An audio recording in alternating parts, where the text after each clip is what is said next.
টি-20 বিশ্বকাপের তুলনামূলক অনেকটাই দুর্বল টিম যুক্তরাষ্ট্র। দলটির নিজস্ব কোনো প্লেয়ার নেই।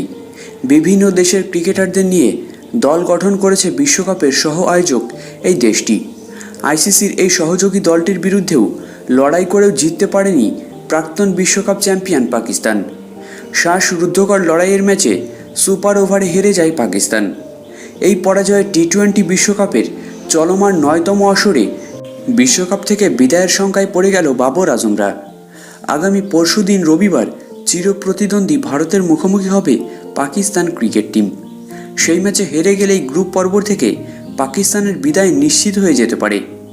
বিশ্বকাপের 2009 সালের চ্যাম্পিয়ন পাকিস্তানের সঙ্গে শ্বাসরুদ্ধকর লড়াই করেছে যুক্তরাষ্ট্র ক্রিকেট টিম। শেষ বলে যুক্তরাষ্ট্রের জয়ের জন্য প্রয়োজন ছিল 5 রান। হ্যারিস রাউফের করা ইনিংসের একেবারে শেষ বলে বাউন্ডারি হাঁকিয়ে ম্যাচ টাই করেন নীতিশ কুমার।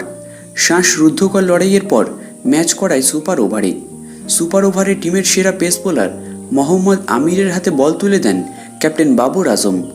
সুপার ওভারে 18 রান খরচ করে একটি উইকেট শিকার করেন মোহাম্মদ আমির। সুপার ওভারে জয়ের জন্য পাকিস্তানের দরকার ছিল 19 রান। প্রথম বলে কোনো রান নিতে পারেননি ইফতিকার আহমেদ। দ্বিতীয় বলে হাঁকান বাউন্ডারি, পরের ডেলিভারিতে ওয়াইড। 3 নম্বর বলে ক্যাচ তুলে দিয়ে ফেরেন ইফতিকার আহমেদ। জয়ের জন্য শেষ 3 বলে পাকিস্তানের প্রয়োজন ছিল 14 রান। পাকিস্তান শেষ 3 বলে 8 রানের বেশি করতে পারেনি। সুপার ওভারে পাকিস্তান 1 উইকেট হারিয়ে করে 13 রান। 5 রানের জয়ে সুপার 8-এ ওঠার পথে এক ধাপ এগিয়ে গেল যুক্তরাষ্ট্র।